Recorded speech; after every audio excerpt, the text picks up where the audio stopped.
हाँ बेटा, आज हम लोग को पढ़ना है CAS7 एम्प्लॉय कॉस्ट। ठीक है, हम लोग को आज पढ़ना है CAS7 एम्प्लॉय कॉस्ट, यानी कॉस्ट अकाउंटिंग स्टैंडर्ड 7 के बारे में पढ़ना है। और उसमें हमें देखना है कि एम्प्लॉय कॉस्ट कैसे निकाली जाती है। एम्प्लॉय कॉस्ट निकालते समय कुछ चीज़ें इंक्लूड की जाती हैं और कुछ चीज़ों को इंक्लूड नहीं किया जाता है, यानी इसकी कुछ इंक्लूज़न की लिस्ट है, क्या क्या इंक्लूड होगा और क्या क्या इंक्लूड नहीं होगा, इसकी लिस्ट है जिसको हमें पहले पढ़ना पड़ेगा, तब जाके इसके हम लोग सवाल लगा पाएंगे। तो अगर इंक्लूड करने की बात बोलते हैं तो पहली बात तो ये एम्प्लॉय कॉस्ट है क्या।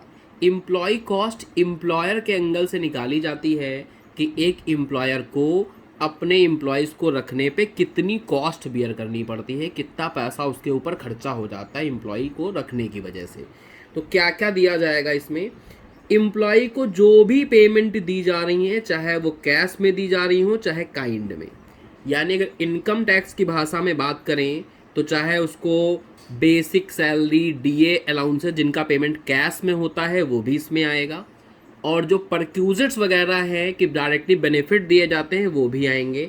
यानी एम्प्लॉयज़ को कैसी पेमेंट दी जाए, चाहे कैश में चाहे अदर देन कैश, वो सब कुछ इंक्लूड किया जाएगा। सारे अलाउंसेस जो पे हो रहे होंगे, सारे बेनिफिट परक्यूजिट्स आ जाएंगे। जो भी उसको ग्रेचुटी, बोनस, कमीशन, रेमुनेशन कैसा भी हो वो सब दिया जाएगा, वो सब आ जाएगा। ठीक है, एग्जीक्यूटिव डायरेक्टर्स को भी जो पेमेंट होगा, मतलब एग्जीक्यूटिव डायरेक्टर्स को भी एज अ एम्प्लॉई जोड़ा जाएगा और उनको भी जो पेमेंट होगी उसको इंक्लूड किया जाएगा।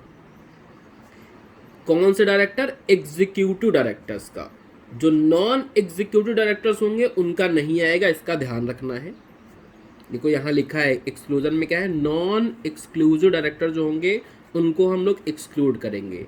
एक्सक्लूसिव डायरेक्टर इंक्लूड हो जाएंगे, नॉन एग्जीक्यूटिव डायरेक्टर इंक्लूड नहीं होगा, ध्यान रहे। रिटायरमेंट बेनिफिट में जो पैसा देते हैं, रिटेचमेंट, टर्मिनेशन, ठीक है, वॉलंटरी रिटायरमेंट, ठीक है, जो छुट्टियों का पैसा बच जाता है, उन छुट्टियों का जो पैसा होता है वो सब इंक्लूड किया जाएगा। इसके बाद वेरियांसेस, एम्प्लॉय पेमेंट में जो वेरियांसेस होंगे इनमें ध्यान रखना है, जो नॉर्मल रीज़न की वजह से होंगे उनको इंक्लूड करेंगे और जो एबनॉर्मल रीज़न की वजह से होंगे उनको नहीं इंक्लूड करेंगे। नॉर्मल रीज़न की वजह से जो वेरियांस आए होंगे वो इंक्लूड हो जाएंगे और अब नॉर्मल रीज़न की वजह से जो वेरियांस आए होंगे उनको इंक्लूड नहीं करेंगे। आइडियल टाइम जो होता है उसके जो खर्चे होंगे, यानी मान लीजिए एम्प्लॉय से आपने 500 घंटे काम कराए, 10 घंटे आइडियल टाइम हो गया, तो 490 घंटे का पैसा जोड़ो, आइडियल टाइम का जो पैसा होता है उसको एक्सक्लूड करो, मत जोड़ो। ऐसे ही किसी भी तरीके कोई अब नॉर्मल पेमेंट एम्प्लॉय को की जा रही होगी तो वो नहीं जोड़ा जाएगा। थर्ड पार्टी या कोई स्टैट्यूटरी अथॉरिटी को जो डैमेज और पेनल्टी पे करने पड़ रहे होंगे, ये क्या होता है बता देते हैं। मान लो एम्प्लॉय ने कोई गलती कर दी जिसकी वजह से आपको इनकम टैक्स को या जीएसटी विभाग को कुछ आपको पेनल्टी पे करनी पड़ गई। मान लो एम्प्लॉय की जिम्मेदारी थी कि आप आईटीआर सही समय भर दोगे और उसने आईटीआर भरने में 2 दिन लेट कर दिया और 2 दिन में कुछ पेनल्टी लग गई आपके ऊपर, तो वो पेनल्टी आप किसी थर्ड पार्टी को पे कर रहे हो या जो लीगल अथॉरिटीज़ है उनको पे कर रहे होगे, उसको एम्प्लॉय कॉस्ट में नहीं जोड़ेंगे, इसका ध्यान रखना है। इसी तरह लेबर टर्नओवर की वजह से लेबर बार बार चेंज होती जाती हैं, उन चेंज होने में बहुत सारे खर्चे होते हैं, उनको रिक्रूटमेंट कॉस्ट, ट्रेनिंग कॉस्ट ये सब बियर करनी पड़ती है, तो उसको भी लेबर कॉस्ट में नहीं जोड़ा जाता है, एम्प्लॉय कॉस्ट में नहीं जोड़ा जाएगा। जो ऑपरेशन बंद हो जाएंगे उनके कोई खर्चे अगर बच गए होंगे तो उनको अमोर्टाइज किया जाता है, वो पीएल अकाउंट में भले डाल सकते हो लेकिन एम्प्लॉय कॉस्ट में हम लोग उनको जोड़ेंगे नहीं। ठीक है, तो ये सारी बातें थी कि इनको इंक्लूड किया जाएगा। बेसिकली समझो जो मेरे लिए एक्सपेंडिचर होता है एम्प्लॉय के, डायरेक्टली एम्प्लॉय के ऊपर जो एक्सपेंडिचर होता है उसको इंक्लूड करते हैं, एम्प्लॉय के ऊपर कोई खर्चा नहीं हो रहा है तो इनको इंक्लूड नहीं करते हैं। ठीक है, तो ये तो हो गए बेटा इसकी थ्योरी। आते हैं अब इसके 2-3 प्रैक्टिकल सवाल हैं उनको कराते हैं, जैसे इलस्ट्रेशन नंबर 23 है आपकी बुक में। ठीक है, इलस्ट्रेशन नंबर 23 है आपकी किताब में, देख सकते हो आप। Illustration number 23। अब इसको हम लोग लगाते हैं बेटा, बहुत ही ध्यान से समझना, समझ में आ जाएगा आपको आसानी से, कोई दिक्कत की बात नहीं है। एक मिनट मैं जरा पेपर ले लूँ।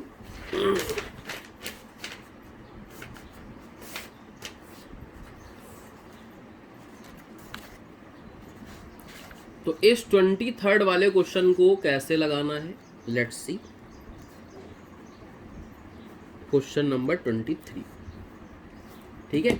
इसको अगर हम लोग लगाते हैं, एक बार सवाल रीड करिए, मैं पढ़ा रहा हूं आपको, सवाल रीड कर लीजिए एक बार जरा आप।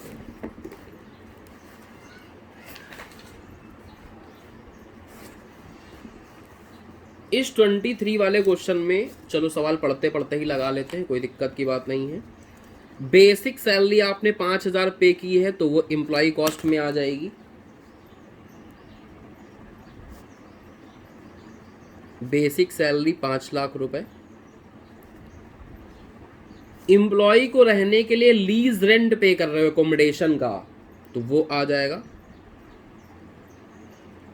लेकिन एकोमोडेशन की नेट कॉस्ट लेते हैं। एम्प्लॉय को रहने के लिए हमने लीज रेंट पे किया है 2 लाख रुपए, लेकिन एम्प्लॉय से 40,000 रुपये तो हम रिसीव कर लेते हैं, तो हमारे ऊपर इसका कितना बर्डन आया एज अ एम्प्लॉयर। एम्प्लॉयर के बिहाफ पे ये सब चीज़ें निकाली जाती, तो 1,60,000 रुपये का बर्डन मेरे ऊपर आया, तो वो एम्प्लॉय कॉस्ट में आ जाएगा। एम्प्लॉयर कॉन्ट्रीब्यूशन टू पीएफ, ध्यान रहे सिर्फ एम्प्लॉयर का कॉन्ट्रीब्यूशन लेते हैं। क्यों लेते हैं एम्प्लॉयर का, वो भी बता देंगे आपको। क्योंकि बेटा जो हम कंट्रीब्यूट करेंगे, हम मान लो एम्प्लॉयर हैं, तो जो मैं कंट्रीब्यूट करूंगा वही तो मेरा खर्चा है। जो आपकी सैलरी में से काट के हम जमा करेंगे वो मेरा खर्चा कहाँ है, वो तो सैलरी में से हम वैसे ही उड़ा रहे हैं।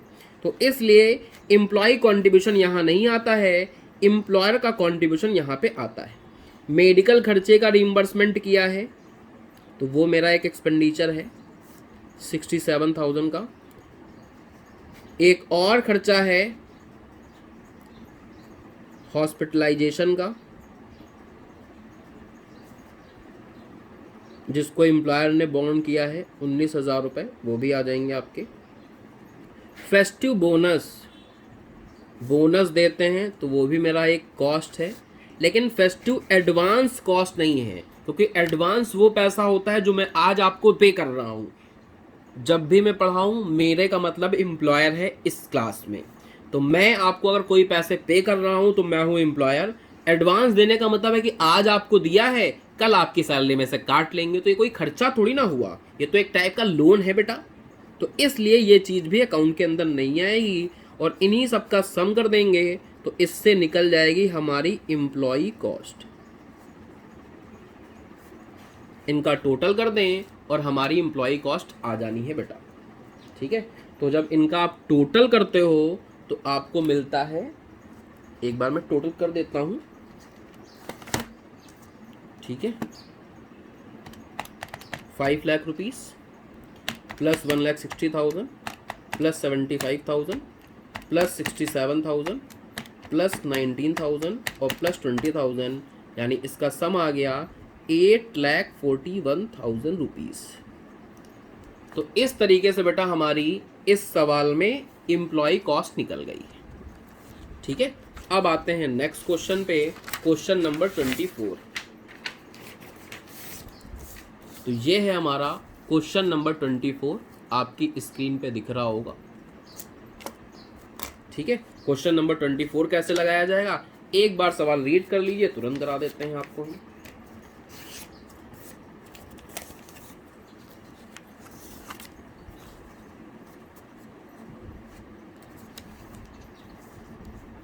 Question number 24। अब इसमें अगर देखो तो आप बेसिक पे कर रहे हो 10,000 30,000, जिसमें आइडियल टाइम की भी कॉस्ट है 25,000। अभी हम लोगों ने थ्योरी में पढ़ा था कि आइडियल टाइम की कॉस्ट को इग्नोर किया जाता है, इंक्लूड नहीं किया जाता है। इसमें ऑलरेडी इंक्लूडेड है, तो इसको हटा के दूर फेंको, मतलब बाहर कर दो इसको रेंज से। तो इस तरीके से ये वैल्यू आ गई बेटा 10,05,000 रुपये, 10,05,000 रुपीज़। एकोमोडेशन,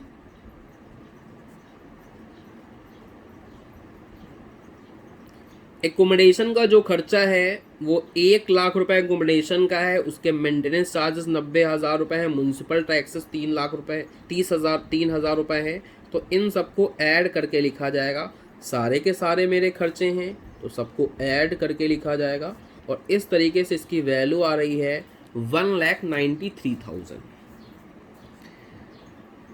इसके बाद एम्प्लॉयर कंट्रीब्यूशन आता है, एम्प्लॉय कंट्रीब्यूशन नहीं आता है। अभी हमने रीज़न आपको समझाया था पिछले वाले सवाल में। Employer contribution to provident fund जो कि 1 लाख रुपए है, लेकिन इस 1 लाख रुपए में 2,000 पेनल्टी है कह रहा है। तो हमने अभी बताया था कि थर्ड पार्टी को अगर कोई पेनल्टी या कंपनसेशन पे करते हैं तो वो एम्प्लॉय कॉस्ट का हिस्सा नहीं बनते हैं, तो इसलिए वो 2,000 रुपये हटा दिए जाएंगे। एम्प्लॉय कंट्रीब्यूशन नहीं आता है उसको छोड़ सकते हो, और यहाँ इनका टोटल कर लेंगे तो आ जाएगा हमारा एम्प्लॉय कॉस्ट। ठीक है, तो ऐड करके ज़रा चेक करते हैं। 10,05,000 रुपये, ठीक है, 1,93,000 रुपीज़ और 98,000 रुपीज़, टोटल हो गया 12,96,000 रुपीज़। टोटल हो गया 12,96,000 रुपीज़। इस तरीके से ये एम्प्लॉय कॉस्ट का आंसर यहाँ पे आ गया है। अब एक सवाल हमारे पास और है, तो लेट्स सी, ये भी अलग कर लेते हैं हम क्वेश्चन।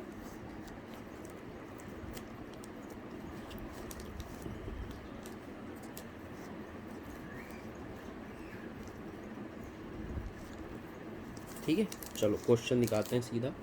यहाँ आपको क्वेश्चन दिख रहा है पूरा का पूरा स्क्रीन पे। स्क्रीन एडजस्ट कर देते हैं हल्की सी, जिससे आपको सवाल पूरा दिखाई पड़े। तो ऑलमोस्ट पूरा सवाल आपको दिख रहा है। ठीक है, इस तरीके का सवाल है, एक बार सवाल पढ़ लेते हैं। मटेरियल लगता है 25 लाख रुपए का, तो मटेरियल से मुझको क्या मतलब, हमें एम्प्लॉय कॉस्ट निकालनी है। सैलरी देते हैं 15 लाख रुपए, एम्प्लॉय की ट्रेनिंग कॉस्ट है 2 लाख रुपए। ट्रेनिंग कॉस्ट अभी हमने बताया था कि रिक्रूटमेंट में आता है, लेबर टर्नओवर कॉस्ट में आता है, इसको इंक्लूड नहीं करते हैं। परक्यूजर्स आ जाएगा, ग्रेच्युटी फंड आ जाएगा।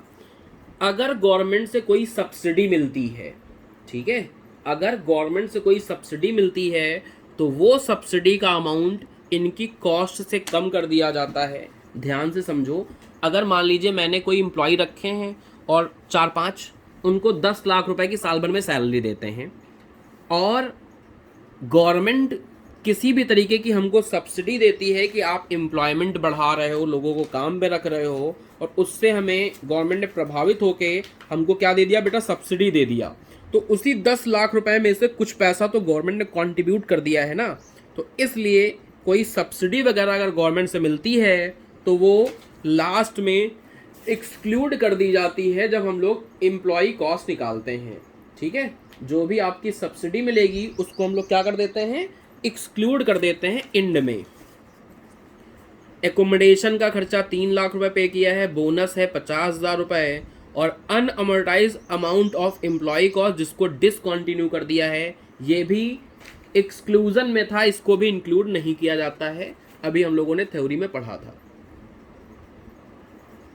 क्वेश्चन नंबर 25, तो इसमें एक तो बेटा सैलरी आपकी आ गई, सैलरीज हो गई 15 लाख रुपए की, 15 लैक्स की। ठीक है, इसके बाद परक्यूजिट्स आ गए। परक्यूजिट्स जो है वो 4,50,000 के हैं, 4,50,000 के आपके परक्यूजिट्स आ गए। ठीक है, लेकिन इस 4,50,000 के परक्यूजिट्स में 35,000 रुपये एम्प्लॉय से रिकवर किए जा रहे हैं, तो ये सही करना पड़ेगा। 4,50,000 में 35,000 एम्प्लॉय से रिकवर किए जा रहे हैं, तो हमारी नेट कॉस्ट हो गई 4,15,000 रुपीज़। इसके बाद contribution to gratuity fund, contribution to gratuity fund, और ये अमाउंट है 4 लाख, ये आ जाएगा।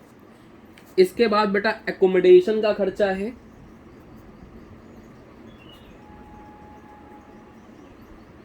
एकोमोडेशन का जो हम पे कर रहे हैं वो 3 लाख रुपए पे कर रहे हैं, 3 लाख रुपीस। एकोमोडेशन के बाद बोनस दे रहे हैं हम, 50,000 रुपये का वो आ जाएगा। और इतना जोड़ने के बाद इसमें जो गवर्नमेंट से सब्सिडी मिल रही है हमको, वो माइनस कर लेंगे 2,75,000 रुपये। और माइनस करने के बाद जो फिगर आएगी उसको एम्प्लॉय कॉस्ट कहा जाएगा। इसको एम्प्लॉय कॉस्ट कहा जाएगा। तो लेट्स सी कितना आता है, चेक करते हैं। 15 लाख रुपए, 4,15,000 plus 4 lakh plus 3 lakh plus 50,000, इतना ऐड करने के बाद आ रहा है 26,65,000। इसमें से 2,75,000 माइनस कर दीजिए और 23,90,000 रुपीज़ आंसर आ जाएगा। 23,90,000 रुपीज़ आपका आंसर आ जाएगा। ठीक है, तो इस तरीके से आपके ये तीनों सवाल और आपका टॉपिक जो है वो ख़त्म हुआ है बेटा। इस तरीके से आपका टॉपिक और ये सवाल ख़त्म हो पाए बेटा। ठीक है, तो आज के लिए इतना ही। जय हिंद, जय भारत।